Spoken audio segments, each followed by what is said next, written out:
Welcome to American Dreams Realized. I'm Daniel Fitzgerald, and I've spent the last 20 years helping entrepreneurs live their American dream. Traveling from coast to coast, training and consulting with hundreds of entrepreneurs, helping them to grow their businesses and create generational wealth. I wrote the book Your Business Pipeline, the roadmap to entrepreneurial success, to show business owners how to work on their business and not in it. And I've launched the nonprofit American Dreams Realized, founded to help entrepreneurs achieve their own American dreams by offering grants to help them succeed. Entrepreneurs starting a new business or looking to take their existing business to the next level can apply for a grant right here on AmericanDreamsFoundation.org. And on this show, American Dreams Realized, I interview leaders, rising stars, and successful entrepreneurs as we uncover how they're living their American dream.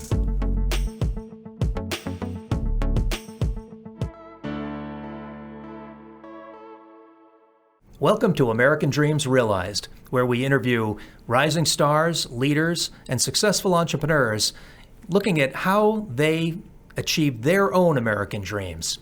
And today, my guest that I'd love to welcome, he is the CEO of Brenda's Cleaning, and he's a community leader, he's a successful entrepreneur, and he's a proud dad. Javier Lora, welcome to the show. Hello, Dan. How are you? I am doing fantastic.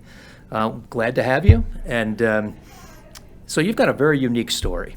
And I think it's very interesting. I think, that our viewers will love to hear your background, how you built your business, how you started it, and how you evolved as a person and how you grew your business along the way. So let's get into it. Where were you born? Thanks for having me, Dan. I really appreciate it. It's great to be here. I was born in Mexico, in a small village. It's about maybe 4 hours north of Mexico City. I was born there, born and raised. Fantastic. What brought you to the States, and how old were you when you came here? I was 19 years old or 20, but like I said, I was born and raised. So I was raised by a single mom. Okay. But I always stay in touch with my father, who later on became a key factor in my success. So my dad came to this country in the 80s, a long time ago, and he was fortunate enough to qualify for the immigration reform signed by Ronald Reagan in 1986.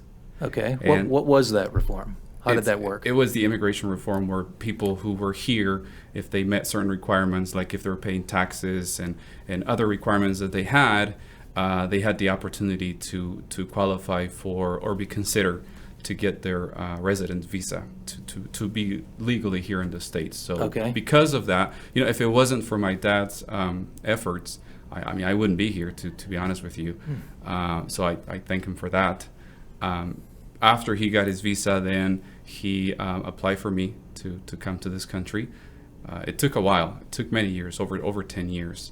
And so in 1999, I finally got a call to come to the immigration office to get my visa. Well, for an interview. There's a process. You do the interview, and I was fortunate enough and thankful that I actually qualified, and I got my visa, my residence visa, in 1999.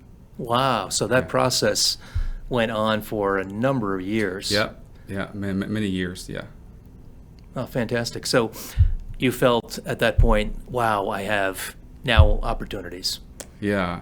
I mean, back in Mexico, I already had a business. I mean, I've always had an entrepreneur mindset. And I know that because, nowadays it might sound like that's impossible, but, you got to think about this. This was back in the 80s. I grew up in Mexico. It was a small village.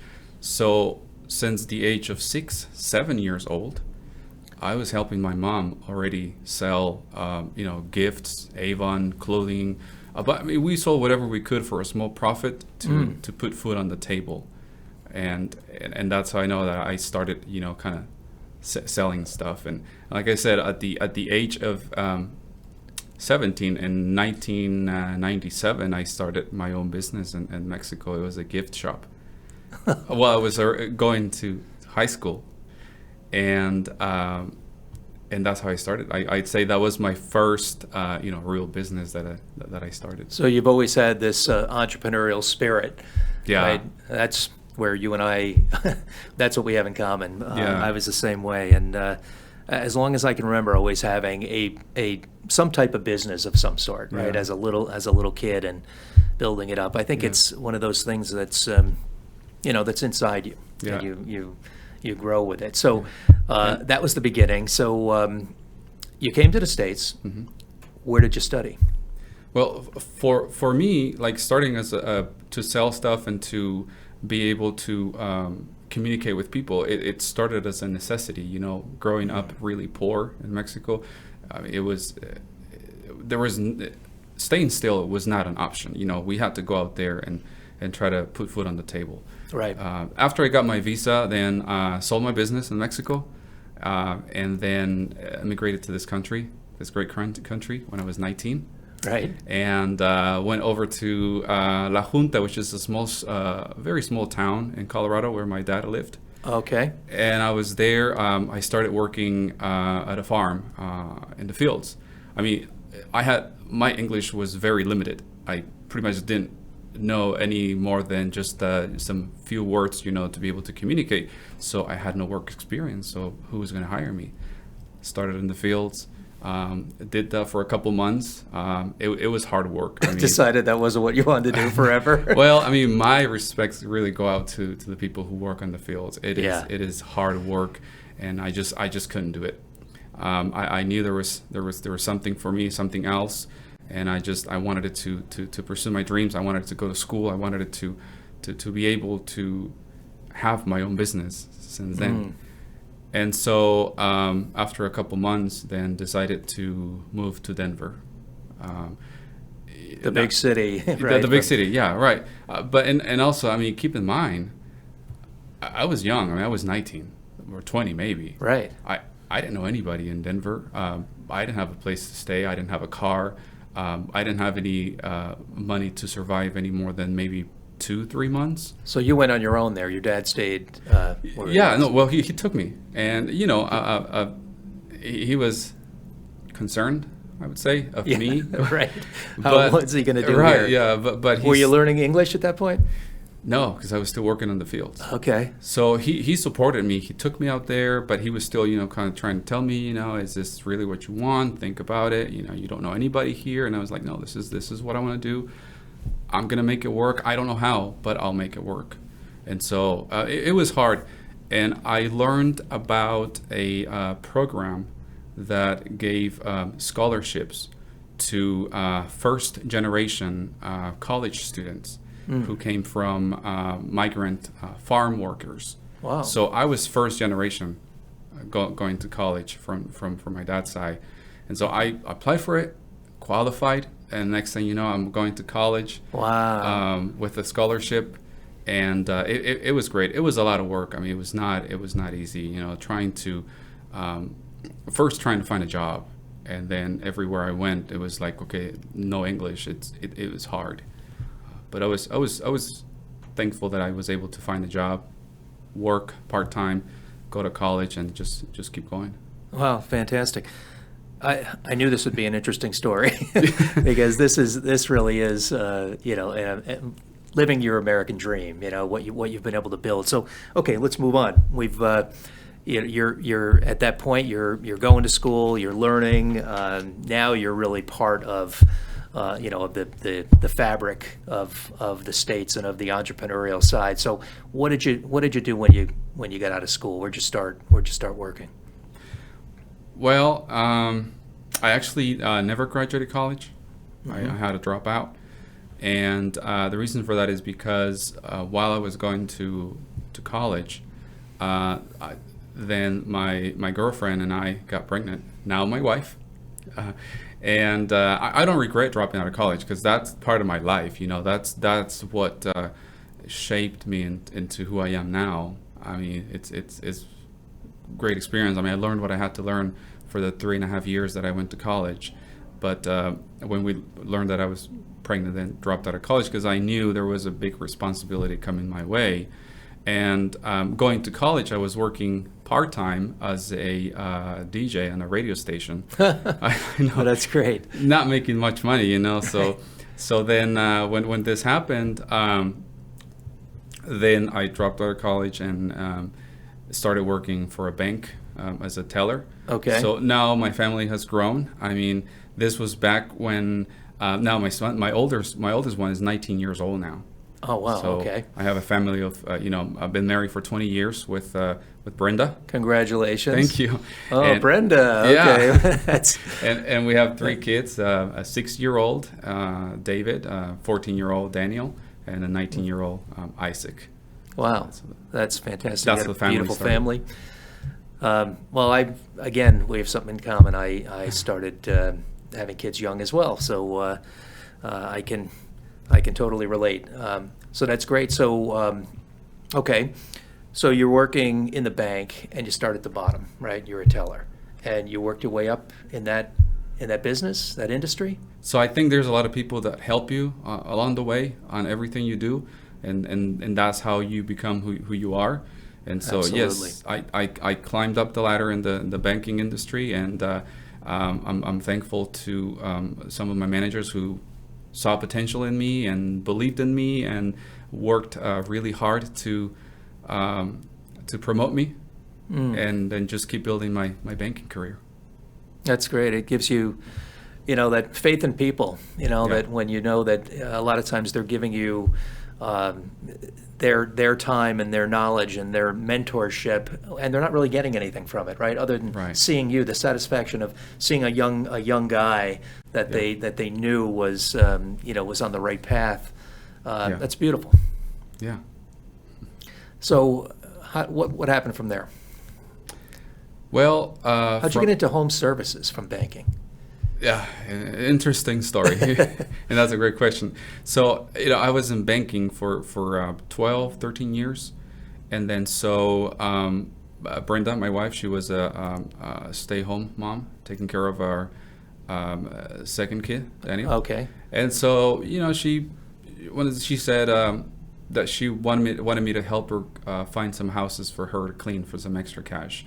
But when she was younger, she worked for a big cleaning company, and so cleaning. She loves cleaning. She just loves cleaning. So I said, okay, I'll help you. Find a couple customers, and then one day, Just to give her something to do. yeah, just to come and she's give home her with the something kids, to do. right? Exactly, yeah.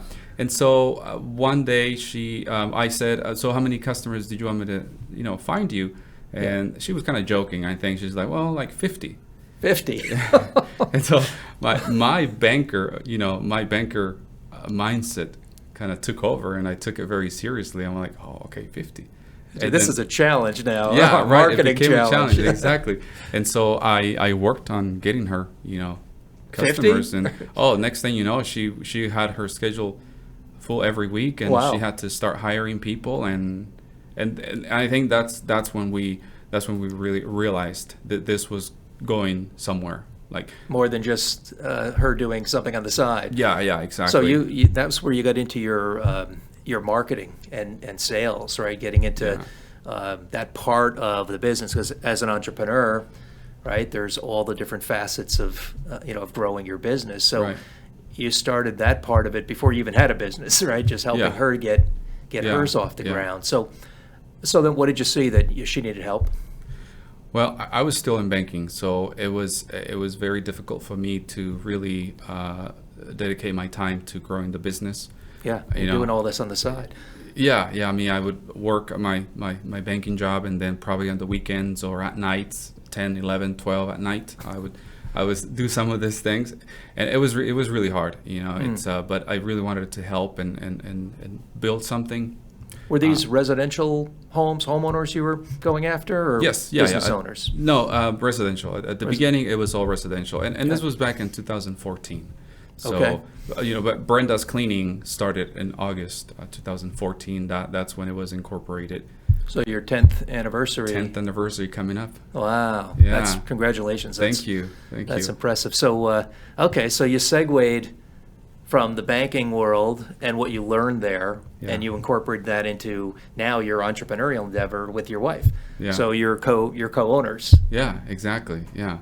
Well, and I think most of the stuff that I know about managing and growing a business Right. comes from my banking background. I mean, And your banking, mentorships, right? That yeah, my mentorships, banking taught me a lot. I had the opportunity to work for great banks who really care about their employees, and they always send me to additional training, and they always, make sure that I continue to grow as an individual and as a professional. So I kind of took that, and when we felt that it was the right time, which it was towards the end of 2016, Okay. that's when I completely got out of banking and dedicated my time to grow and manage Brenda's Cleaning. So for 2 years, you were kind of juggling both and helping it to get, Yeah. which is kind of nice because you've got a revenue stream coming in while you build an entrepreneurial endeavor, Yeah. right, together. That's a kind of a nice thing to have.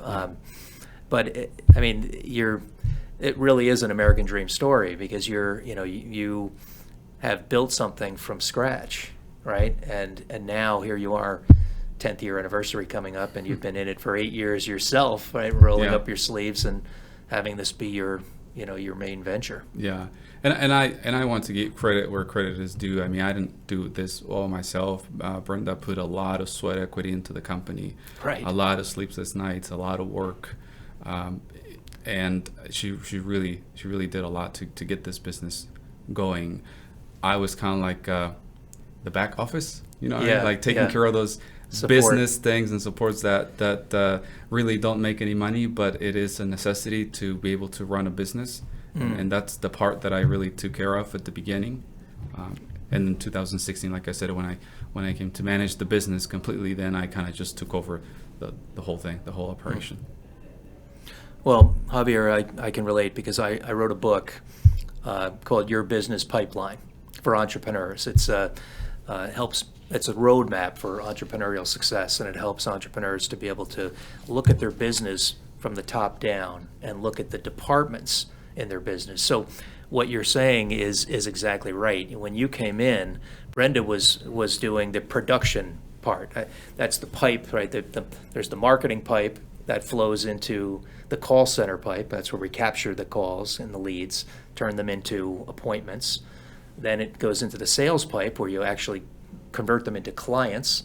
Then the production pipe, which is what the role Brenda was playing, which is actually doing the work, getting teams of crews of employees that are doing the work, right? And then there's training that's involved in that. And when you came in, you started to work on the marketing pipe initially, right, from your existing job. And then the call center pipe converting and the sales pipe, those are kind of the business, the office side, and that marketing side was a role you could take on. And Yeah. she could still focus on what she does best, Correct. right? And now you're building a business. Correct. And this is kind of what American Dreams realized, and your business pipeline is about. It's helping entrepreneurs to look at their business that way, and see, to help them to not have to make the mistakes that we all make when we're running a business, right? Correct. To be able to see where those opportunities are.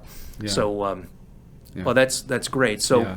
And we've made a lot of mistakes. I mean, I think I'm of the idea that you're always learning new Right. things, but I think you got to be able and willing to learn, do, fail, and repeat. And I think that's essential with any business ownership and essential in life in general. I think what makes us different is how we integrate technology in our daily operations. Okay. Customers are looking for a company to be reliable, to be consistent. So we provide consistency. We are a reliable company. But most importantly is our people and the training that we provide whenever we bring someone on board. Because cleaning industry has a very high turnover, and we have a very, very low turnover. We have employees who've been with us pretty much since we started the company. We have one of the girls who's been with us for 8 years. We have a couple more who've been with us for 7 years, 5 years. And so I think that speaks pretty positive about how we train our employees and how we're able to keep them. very impressive. Yeah, That's incredible. It's all about the people, right? I mean, they're the ones going into the home and doing the work. And when you get a 5-star review, they're not calling up and saying, "Hey, your marketing was great." Yeah, exactly. They don't care about marketing. They don't care about sales. What they care about is the people that are in their home, taking care of their home, right? Correct. That's where the rubber meets the road. So, what over the years, these 8 years that you've been working, hands-on in the business, have you developed processes that separate you from your competitors? What are your competitive advantages that you've been able to build, and where do you see yourselves as being different?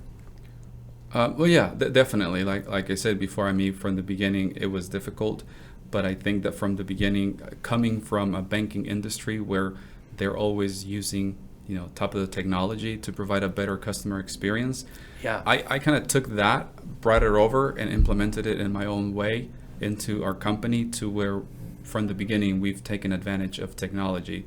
For example, now not so much, because a lot of companies are doing it, but not everybody. But from the beginning, what made us different too is that we were already using technology. I mean, we already had our work orders and our schedules and our routes planned on the girls' phone with an app. And some of the girls that would come from other cleaning companies, even bigger cleaning companies, would tell us that they still had a binder, and they still had to read the notes on paper, and they still had to take notes. And so that might not seem much, but it really helps when it comes to the flow and the customer experience that we provide. So, training your girls, and sometimes I'm sure that there's bad habits that they come in with from some of the other companies. They can work for a big company, but it doesn't mean that they were trained properly, right? And that they're at the level that you want them to be at. So, in your training and accountability, did you establish guidelines and rules and regulations that they had to follow, or how did you devise that? Yeah, definitely. I mean, we wrote rules. We wrote things that they are not allowed to do at homes, things that are allowed to do. There are specific cleaning lists and process that they need to follow. And that's an interesting question, because we do get a lot, when we hire girls from other cleaning companies and we tell them you need to go through a 2 weeks training. Our training is 2 weeks. Okay. And the pushback that I get is, I've been cleaning for 5-7 years, and we appreciate that. However, not saying that they're not properly trained or anything, but it's always different. There's always some little things that they might be able to do at a different company, and we do it here a little different. So, Javier, what are you passionate about? What was your motivation to build this? Your entrepreneurial spirit. Yeah, I'm a passion guy, right? And I think passion wins out. And I think it wins the day. Yeah. And I think it's whoever you've got to be competitive, and you've got to have passion and love what you do, and bring that into all facets of life. So, give me your passion. Well, I think passion and motivation. My motivation, I think everybody has different types of motivation depending on what stage in their life are. Yeah. But I think there's a common denominator always. So for me, when I was a kid, my motivation was to help my mom provide for me and my sisters. And then as I grew as a young adult, single young adult, my motivation was still for me to help my mom, because she was still in Mexico, struggling to make ends meet. And then when I met my wife, had my child, then my motivation became them, Yes. And now that I'm older, my motivation is still my family, of course, my parents, helping our customers, helping our employees. So, and that continues to be my motivation. So I think for me, the common denominator for my motivation is being able to help and provide for others. And then my passion then is success. I mean, I know there's a lot to do still. There's always room for improvement, but it just it feels great when I read all of those good reviews. It feels good when I see that we're helping our employees provide for their families. It feels good when I see that we are helping busy homeowners with the cleaning of their home, so they can get some of that time back and use it towards actually building memories with their family, with their kids. So that's my passion. I mean, you've built the culture in your company, but your employees staying there for, as long as you've been there, some of them, right? So what you yourself going into the business, right, 8 years, and so obviously you've established this culture. So what's a typical homeowner client for you, like on the residential side? Give me an example of who would be a perfect client? The perfect client for us is the individuals who want to have time to build memories with their family, the people who want to use that time to be with their kids, to be with their partner, and not use that time on the weekends, on a Saturday or Sunday, cleaning a house for 4, 5, 6 hours. Because some of the houses that we clean in Colleyville, South Lake, Keller, they're big houses, 4,000, 5, 6, 8,000 square feet. And so when you talk about a homeowner trying to clean that house in a day, it can take many hours. So that's the ideal customer for us. The people who really value their time, want to give some time back to their family, and really just build memories with them and leave the cleaning to us. Yeah, that's great, because I mean, everybody can clean their house, but A, they're not going to clean at the level that Brenda's is going to clean it, and B, how many hours do I want to put in, right, to not even clean it that well? So, okay, so that's your target audience. Do you find that, seasonally, let's say holiday time, people, you mentioned these, those towns, people are having holiday parties, right? And is that a time of the year that people look for your assistance, your professional assistance? Absolutely. I mean, we get many calls from people who want to do their spring cleaning, come into the spring. Oh, right. We get people from South Lake, like I said, South Lake, Keller, Colleyville. We get those people that are having a party and they need that extra help because, they got a lot of other things to do. So they need someone to come in and help them with the cleaning prior to the party, and then help them with the cleaning after the party. Yeah, so we do get a lot of customers and a lot of calls during those times. So what about on the commercial side?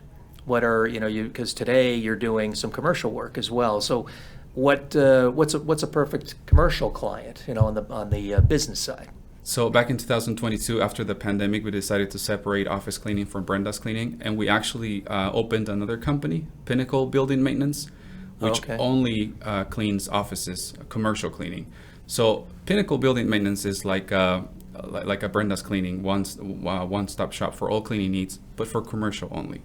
And so the typical customer for us for an office cleaning is the business owners or the office managers who want to create a clean, nice environment for the employees. And it is proven that boosts production when you feel you're around in an area that it feels clean, that is clean. So why would an office call you guys as opposed to someone else? What differentiates you on the office side? Attention to detail.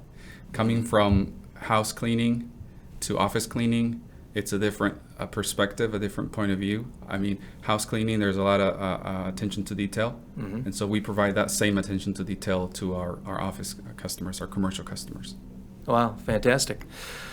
All right, well, in wrapping up, and it was great to have you today. Thank you. What do you want to leave young entrepreneurs with? Like, what's your if you were to give them a message of what you've learned in your 10 years of entrepreneurial success, what would you give them? I'd say always remember where you come from. Always thank the people that help you along the way. There's always someone to thank. There's always someone who knows more than you. And just remember where you come from. Know that you're going to make mistakes, but don't let that discourage you, because you are going to learn from those mistakes to grow your business and be successful. Well, Javier, thank you very much. How can they reach you? For Brenda's Cleaning, they can visit our website, www.brendas-cleaning.com. For office cleaning, they can visit our website, which is www.pbm, as in Pinnacle Building Maintenance, dfw.com. Fantastic. So existing entrepreneurs or startups, if you're looking to get your business off the ground or take it to the next level, you can go to americandreamsfoundation.org and apply for a grant that will help you to launch your business or take your business to heights that you haven't seen before and create your own American dream. Thank you.